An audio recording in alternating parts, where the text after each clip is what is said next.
గురుకుల పాఠశాలలకు మాత్రం కోడింగ్ కోర్సులు, ఇది గుడ్ న్యూసే. వచ్చే విద్యా సంవత్సరం నుంచి 238 గురుకులాల్లో కోడింగ్ కోర్సులను అందించనున్నట్లు అధికారులు తెలిపారు. 6వ తరగతి నుంచి ఇంటర్ విద్యార్థులకు ఈ శిక్షణ ఇస్తామని చెప్పారు. ఇందుకోసం యూకే ఫౌండేషన్తో ఒప్పందం చేసుకుంటున్నట్లు తెలిపారు.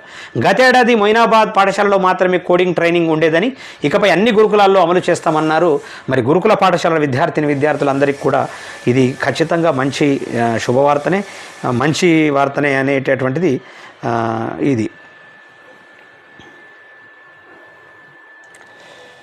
తర్వాత ఇంకొక షార్ట్ వీడియో మనం మాట్లాడుతూ ఉన్నాము. బన్నీ అంట్లీ మూవీకి అభ్యంకర్ మ్యూజిక్ ఎవరితను? మరి అల్లు అర్జున్ నటిస్తున్న అట్లీ సినిమాకు 21 ఏళ్ల సాయి అభ్యంకర్ మ్యూజిక్ అందిస్తారని తెలుస్తున్నది. ఇటీవల సూర్య